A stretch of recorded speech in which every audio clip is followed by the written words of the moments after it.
નમસ્તે, good morning વિદ્યાર્થી મિત્રો. આપણે એક આગળની વાત સાયક્લોટોન. તો સાયક્લોટોન એટલે શું, એની જરૂરિયાત શું કામ ઊભી થઈ? તો વિદ્યુત ભારિત કણ છે એને આપણે ઉર્જા આપી અને પ્રવેગિત કરી શકાય એ માટે એમએસ લિવિંગસ્ટોન અને ઇઓ લોરેન્ટ્ઝ નામના બે વૈજ્ઞાનિકોએ આ એક સાધન બનાવ્યું જેને સાયક્લોટોન કહેવામાં આવે છે. અને આ સાયક્લોટોનની મદદથી આપણે વિદ્યુત ભારિત કણ છે એને પ્રવેગિત કરી અને ખૂબ ઊંચી ઉર્જા આપી શકીએ અને ખૂબ ઊંચી ઉર્જા ધરાવતા આવા વિદ્યુત ભારિત કણને આપણે કોઈ પરમાણુ પર અથડાવીએ તો એના ન્યુક્લિયસનો અભ્યાસ પણ કરી શકીએ. એટલે કે ન્યુક્લિયસનો અભ્યાસ કરવા માટે સૌપ્રથમ આ એમએસ લિવિંગસ્ટોન અને ઇઓ લોરેન્ટ્ઝ નામના વૈજ્ઞાનિકોએ આ એક સાધન બનાવેલું જેને કહેવામાં આવે છે સાયક્લોટોન. હવે આ જે સાયક્લોટોન છે એ સાયક્લોટોનની રચના કેવી હોય છે એની જરા વાત કરીએ તો સાયક્લોટોનની રચનામાં બે ડી આકારના બોક્સ હોય છે. આ એક ડી આકારનું ને બીજું ડી. આ બે ડી આકારના ધાતુના બે બોક્સ હોય છે મોટા. અને આ જે ડી આકારના બોક્સ છે એ બે ડી આકારના બોક્સ એના આકાર ડી આકારના હોવાથી એને આપણે ડીશ પણ કહીએ છીએ. DEES. આને પણ ડીશ કહેવાય, આને પણ ડીશ કહેવાય. હવે આ બંને ડી છે એ બંને ડી ને આપણે આંદોલક એટલે બીજું કઈ નથી, ઉચ્ચ આવૃત્તિ વાળો ઉચ્ચ વોલ્ટેજ, ઊંચી આવૃત્તિ વાળા ઊંચા વોલ્ટેજ પ્રાપ્તિ સ્થાન સાથે જોડવામાં આવે છે. એટલે કે આની સાથે આપણે એસી વોલ્ટેજ જોડીએ છીએ. એસી વોલ્ટેજ કે જેનો વોલ્ટેજ ખૂબ મોટો હોય, આવૃત્તિ પણ ખૂબ મોટી હોય, જેને આંદોલક કીધેલું છે. એટલે આંદોલક એ બીજું કઈ નથી, એસી વોલ્ટેજ છે જેની આવૃત્તિ અને વોલ્ટેજ ખૂબ વધુ છે.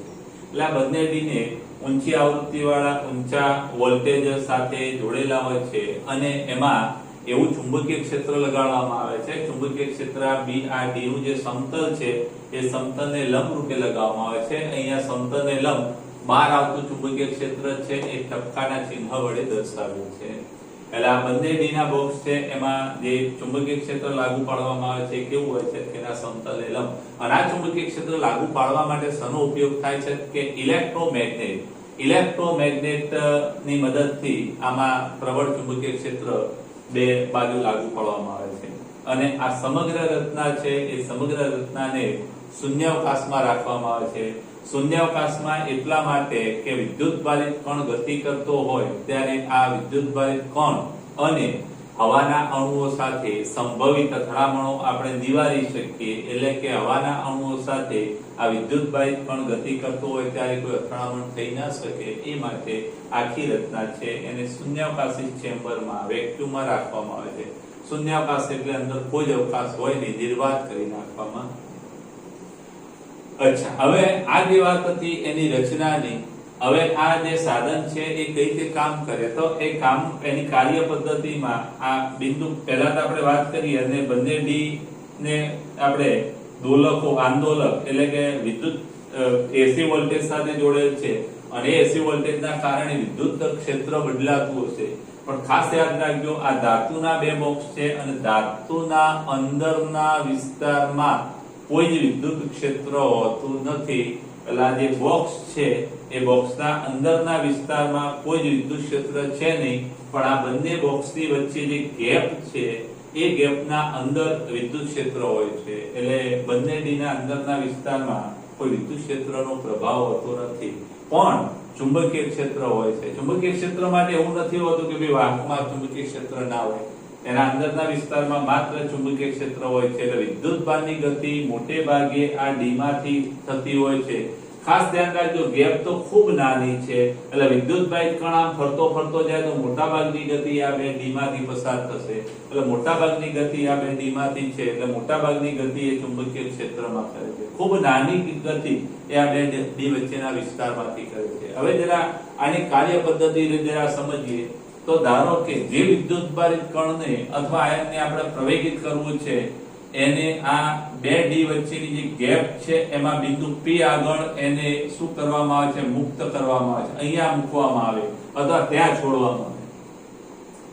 જેવો વિદ્યુતભારિત કણ અહીંયા મૂકવામાં આવે અથવા છોડવામાં આવે ત્યારે ખાસ યાદ રાખજો કે આ એસી વોલ્ટેજ છે અને આ એસી વોલ્ટેજના કારણે આ એસી વોલ્ટેજનો મતલબ સમજી લેજો કે એસી વોલ્ટેજમાં આ જે બેટરી છે એ બેટરીના ધન અને ઋણ છેડા ઓલ્ટરનેટ બદલાતા હોય. એટલે આ ધન હોય ત્યારે આ ઋણ હોય, પછી સમયના અમુક ગાળા પછી આ ધન બની જાય, આ ઋણ બની જાય, એટલે ધન ઋણ થયા કરતા હોય.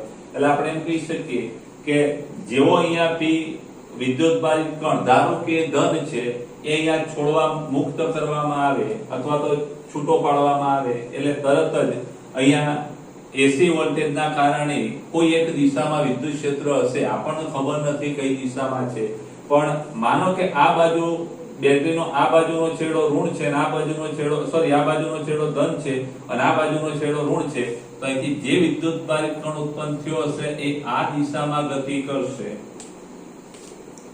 જે કઈ વિદ્યુતભારિત કણ છે એને, કારણ કે આ ધન બન્યો, આ ઋણ બન્યો હશે અને આ ધન બન્યો હશે એટલે ધન થી ઋણ તરફ એના પર બળ લાગશે એટલે આ દિશામાં ગતિ કરશે.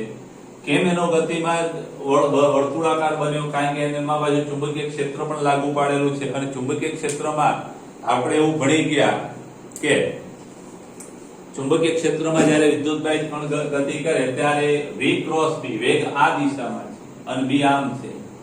ખાસ ધ્યાન રાખજો બાર. એટલે વેગ આ દિશામાં v અને ક્રોસ b એટલે અંગૂઠો આ દિશામાં, એટલે એની ગતિ આમ થશે. જેવું આમ વળશે એટલે પાછો વેગ આ દિશામાં, એટલે v ક્રોસ b કરશું એટલે પાછો, એટલે આની જે ગતિ છે એ આ રીતે થશે. જેવો અહીંથી આ દાખલ થાય ડી ની અંદર દાખલ થાય એટલે ડી ના અંદરના વિસ્તારમાં માત્ર ચુંબકીય ક્ષેત્ર છે. હવે આ વિદ્યુત ક્ષેત્રમાંથી ગતિ કરશે ત્યારે એને કઈક ઊર્જા મળી હશે, એટલે અમુક ઊર્જા સાથે આ ડી માં દાખલ થશે. ડી માં દાખલ થશે એટલે ડી માં માત્ર ચુંબકીય ક્ષેત્ર છે, એટલે ચુંબકીય ક્ષેત્રના કારણે એ માત્ર કેવી ગતિ કરશે કે વર્તુળમય ગતિ કરશે.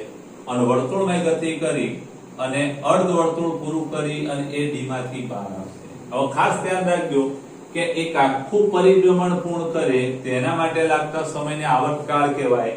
તો અહીંથી બહાર આવવા માટે લાગતો સમય કેટલો? તો કે ડી માંથી બહાર આવવા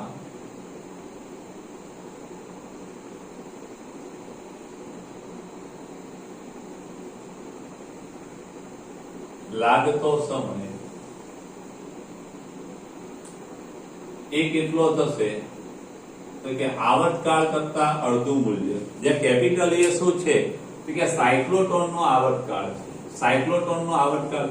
હવે બરાબર ધ્યાન રાખજો કે જેવો ડી માંથી બહાર આવે એ જ સમયે અહીંયા એસી વોલ્ટેજ ની આવૃત્તિ આપણે એવી સેટ કરી હોય કે એ જ સમયે આ જે પોલારિટી છે બદલાય, એટલે કે આ ઋણ બને ને આ ધન બને.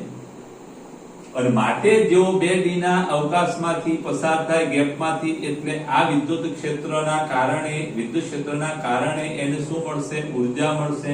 એટલે વધુ ગતિ ઊર્જા સાથે એમાંથી વધુ ગતિ ઊર્જા સાથે બહાર આવશે.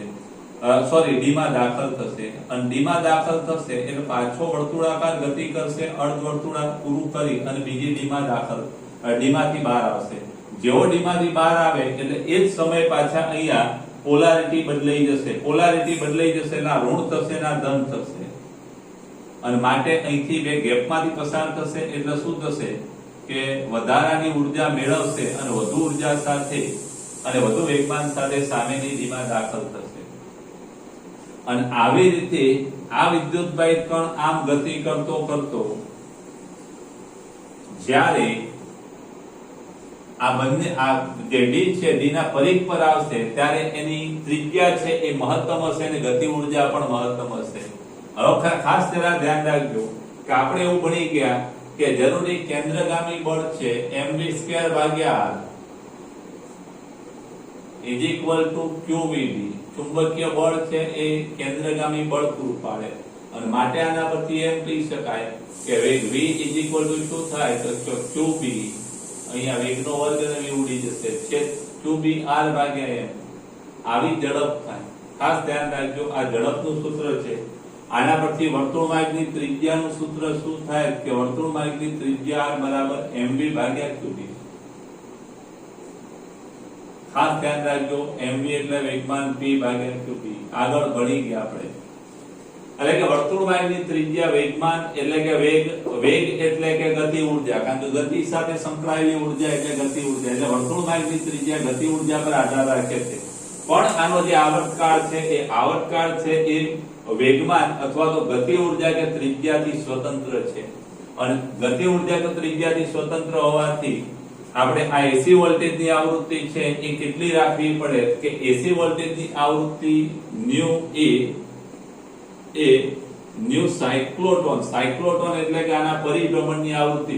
જો આ બંનેની આવૃત્તિ સમાન રાખવામાં આવે તો જેવો વિદ્યુતભારિત કણ અર્ધવર્તુળ પૂરું કરી બહાર આવે એ જ સમયે આ પ્લેટ નેગેટિવ બને અથવા આ ડી નેગેટિવ બને અને માટે વિદ્યુતભારિત કણ ગતિ ઊર્જા વધારાની ઊર્જા પ્રાપ્ત કરી આમાં દાખલ થાય. જેવી ગતિ ઊર્જા એની વધે એટલે વર્તુળ માર્ગની ત્રિજ્યા પણ વધે. જેવો અર્ધવર્તુળ પૂરું કરી બહાર આવે એ જ સમયે આ જે ડી છે એ નેગેટિવ બને અને પાછો વિદ્યુત બે પ્લેટો બે ડી વચ્ચેના અવકાશમાં વિદ્યુત ક્ષેત્રના કારણે એક ઊર્જા મેળવી વધુ ઊર્જા સાથે દાખલ થાય. ઊર્જા વધે એટલે વર્તુળ માર્ગની ત્રિજ્યા વધે. ખાસ યાદ રાખજો, વેગ વધે ઊર્જા વધે વર્તુળ માર્ગ એટલે મોટી ત્રિજ્યાના વર્તુળ માર્ગે ગતિ કરી પાછો બહાર આવે એ જ સમયે આ ઋણ બને અને આ ગતિ કરતો જ્યારે એ પરિઘ પર આવે ત્યારે એની ગતિ ઊર્જા મહત્તમ હોય અને મહત્તમ ગતિ ઊર્જા હોય ત્યારે એની ત્રિજ્યા વર્તુળ માર્ગની ત્રિજ્યા કેટલી હશે તો કે આ ડી ની ત્રિજ્યા જેટલી. ખાસ ધ્યાન રાખજો કે આ ડી ની ત્રિજ્યા કેટલી રાખવામાં આવતી હોય છે કે કેપિટલ R. એટલે આપણે એમ કહી શકીએ કે જ્યારે ગતિ ઊર્જા મહત્તમ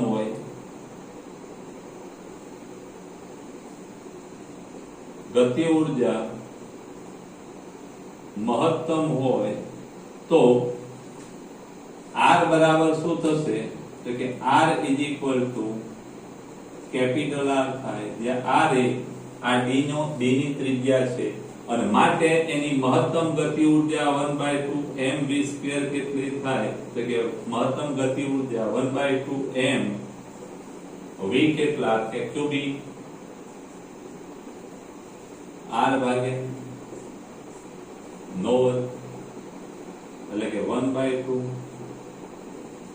m q² b² r² ભાગ્યા m નો આ બે ઉડી જાય અને ગતિ ઊર્જાનું સૂત્ર આપણું આવું થાય 1/2 is equal two 1/2 q² b² sorry આ કેપિટલ થશે. કેમ કેપિટલ થશે? કારણ કે બહાર આવે એ વખતની વાત છે. ઇન્ટુ r² ભાગ્યા m આ એની ગતિ ઊર્જાનું સૂત્ર થશે. જ્યારે ડી ના પરિઘ પર આવશે ત્યારે એની ગતિ ઊર્જા આટલી થશે. એના આવર્તકાળની જરા વાત કરીએ તો આવર્તકાળ અને આવૃત્તિનું સૂત્ર આપણે આવું ભણી ગયા. ન્યુ બરાબર આના પરથી બહુ સરળતાથી મેળવી શકાય કે અહીંયા v છે, v ની જગ્યાએ r ઓમેગા મૂકી શકીએ. v ની જગ્યાએ શું મૂકવાનું? r ઓમેગા m ભાગ્યા qb is equal two r ઉડી જાય અને માટે ઓમેગા બરાબર m ભાગ્યા qb. ઓમેગા ની જગ્યાએ શું મુકાય? 2π ન્યુ બરાબર. આ ઓમેગા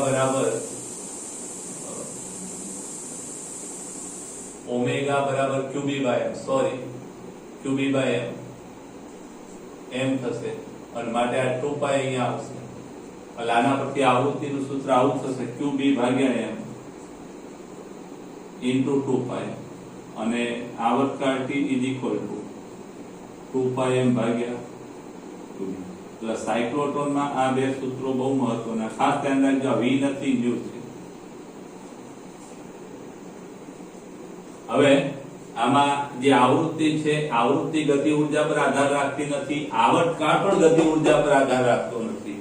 એટલે આવૃત્તિ અને આવર્તકાળમાં ગતિ ઊર્જા એટલે કે વેગ v પણ નથી, ત્રિજ્યા r પણ નથી. એટલે કે ત્રિજ્યા છે એ વેગમાન પર આધાર રાખે, વેગમાન છે ગતિ ઊર્જા પર આધાર રાખે. એટલે ત્રિજ્યા ગતિ ઊર્જા વધે તો એની ત્રિજ્યા વધે, પણ એની આવૃત્તિ કે આવર્તકાળ બદલાતો નથી, કારણ કે આવૃત્તિ કે આવર્તકાળ ત્રિજ્યા કે ગતિ ઉર્જા વેગ કે વેગમાન પર આધાર રાખતા નથી, એટલે આવૃત્તિ અચળ રહે. એટલે એસી વોલ્ટેજની આવૃત્તિ સાયક્લોટ્રોનની આવૃત્તિ જેટલી થાય તો દરેક અર્ધ ચક્ર દરમિયાન એને ઉર્જા મળતી જાય અને વધુ ને વધુ ઉર્જા સાથે એ ગતિ કરતો જાય. ઉર્જા વધતી જાય એમ એની વર્તુળમાર્ગની ત્રિજ્યા વધતી જાય અને જ્યારે એ પરિઘ પર આવશે ત્યારે એની ઉર્જા મહત્તમ હશે અને એ ગતિ ઉર્જા આટલી હશે. અને આટલી પ્રચંડ ગતિ ઉર્જા સાથે જ્યારે ગતિ ઉર્જા પ્રાપ્ત કરે ત્યારે એને એક બીજા વધારાના ચુંબકીય ક્ષેત્રની મદદથી વિચલિત કરવામાં આવે છે અને વિચલિત કરી અને આ બહારના છિદ્રમાંથી એને બહાર કાઢવામાં આવે છે. અને આવી રીતે આ વિદ્યુત ભારિત કણ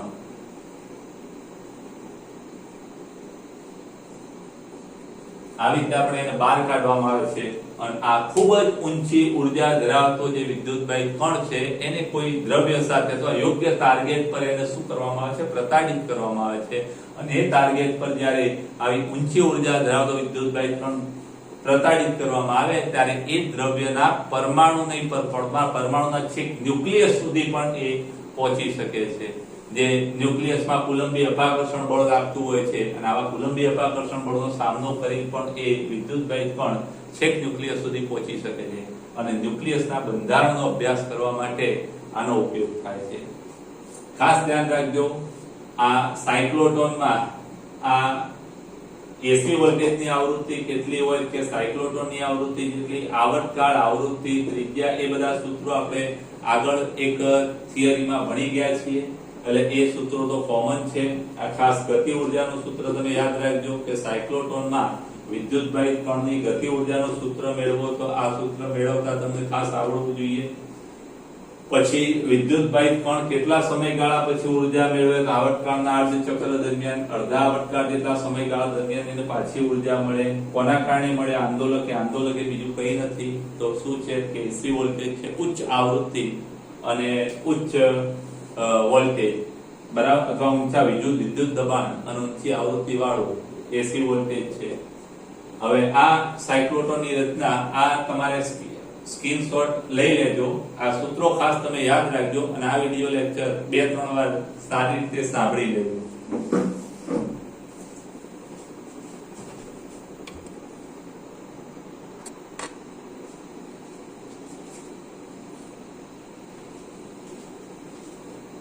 સાયક્લોટ્રોનના ઉપયોગો, તેના ઉપયોગોમાં પહેલો ઉપયોગ છે સાયક્લોટ્રોનનો કે ન્યુક્લિયસના બંધારણનો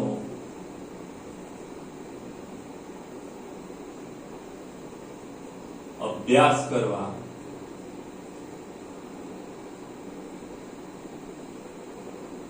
પછી 2, આપણે કોઈ ન્યુક્લિયસ પર વિદ્યુતભારિત કણ પ્રતાડિત કરી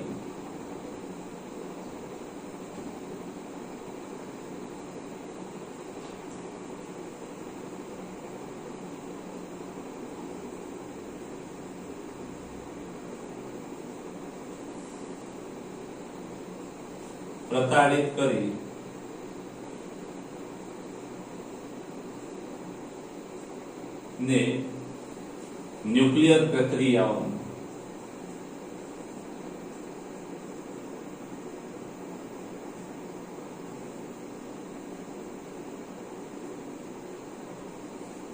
પછી કોઈ ઘન પદાર્થ છે અને એ ઘન પદાર્થ પર તમારે કોઈ બીજું આયન વધારાનું ઇમ્પ્લાન્ટેશન કરવું હોય તો એ આયનને અહીંયાથી આપણે પ્રવેગિત કરીએ તો ખૂબ અહીંયાથી મુક્ત કરીએ, તે આયન છે પ્રવેગિત થઈ અને એટલી પ્રચંડ ઉર્જા પ્રાપ્ત કરે કે તમે ઘન પદાર્થના અંદરના વિસ્તારમાં જો ઘન પદાર્થ પર પ્રતાડિત કરો તો એ ઘન પદાર્થના એ જે પરમાણુઓ છે એ પરમાણુના સ્થાને ગોઠવાઈ જાય. એટલે ઘન પદાર્થોમાં આયન ઇમ્પ્લાન્ટેશનમાં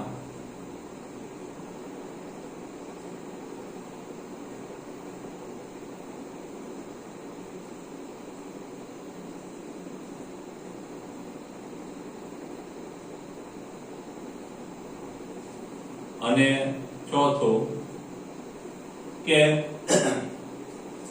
કૃત્રિમ રેડિયો એક્ટિવ પદાર્થો બનાવવા.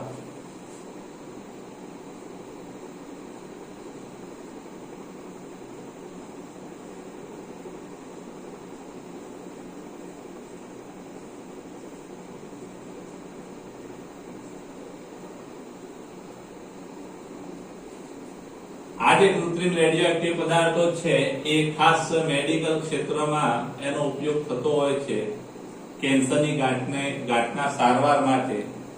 આપણે ટેક્સ્ટમાં હોય એ જરા વાત રાખીએ. રોગના નિદાન માટે બનાવી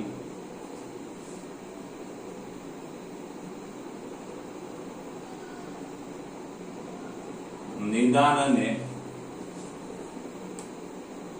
નિવારણ માટે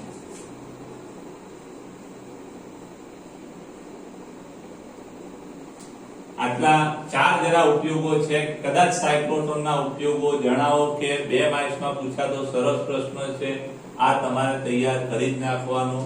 અને એક બીજી વાત છે સાયક્લોટ્રોનની મર્યાદાઓ. તો સાયક્લોટ્રોનની મર્યાદાઓમાં પહેલી મર્યાદા કઈ?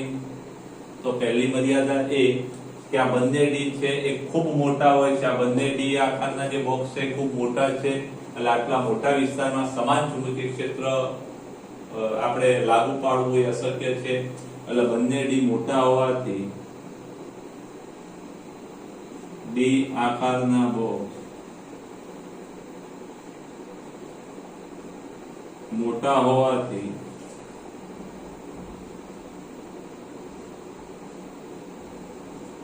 તેમાં નિયમિત ચુંબકીય ક્ષેત્ર મેળવવો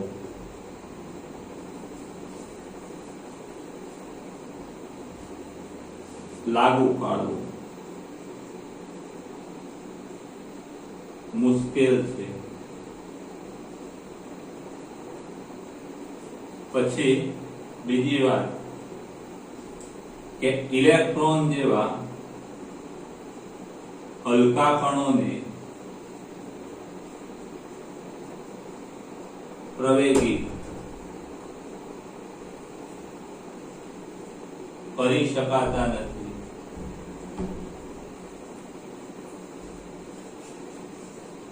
કેમ એવું? તેના પાછળનું કારણ એ છે કે આ ઇલેક્ટ્રોન જેવા હલકા કણોને જો પ્રવેગિત કરવા હોય તો આવૃત્તિ, કારણ કે ન્યુ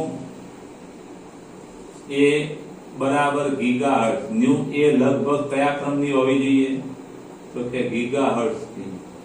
આટલી ઊંચી આવૃત્તિ એ બહુ અશક્ય અથવા મુશ્કેલ છે. પછી ત્રીજી વાત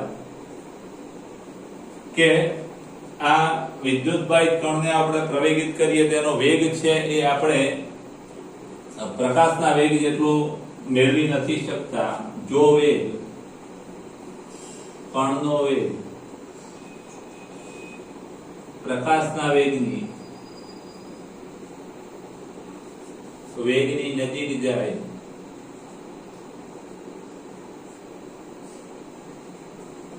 તો ન્યુ એ બરાબર ન્યુ સી શરત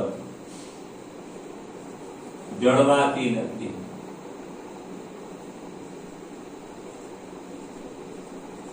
કેમ નથી જળવાતી? એના પાછળનું કારણ એ કે જેમ વેગ વધતો જાય એમ દળ બદલાય. અને દળનું સૂત્ર આપણે એવું ભણી ગયા, દળ m બરાબર સ્થિત દળ છેદમાં 1 માઇનસ v² ભાગ્યા c². જ્યારે v નું મૂલ્ય c ની ખૂબ નજીક જાય ત્યારે લગભગ c થાય ત્યારે આ પદ છે લગભગ 1 થાય, 1 માઇનસ 1 0 થાય. અને ત્યારે જે દળ છે એ દળ v બરાબર c માટે v બરાબર c માટે m લગભગ કેવું થઈ જાય? એટલે કે v tends to c, m tends to infinity, અનંત થઈ જાય. અને દળ અનંત થઈ જાય એટલે તરત જ આપણે આવૃત્તિનું સૂત્ર ભણી ગયા. ખાસ ધ્યાન રાખજો, આવૃત્તિ બરાબર શું થાય કે આવૃત્તિ ન્યુ બરાબર qb by m. એટલે દળ અનંત થઈ જાય, દળ વધી જાય એટલે આવૃત્તિ બદલાઈ જાય.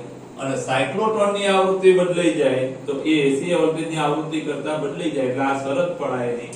એટલે ખાસ યાદ રાખજો, આ જે મર્યાદાઓ છે એ મર્યાદાઓ દૂર કરવા માટે જે સાયક્લોટ્રોન છે એની જગ્યાએ સિન્ક્રોટ્રોન સાધન વિકસાવવામાં આવેલું છે. આ મર્યાદાઓ અને ઉપયોગો ખાસ તમે તૈયાર કરી દેજો અને સ્ક્રીનશોટ લઈ અને ઉતારી દેજો નોટમાં.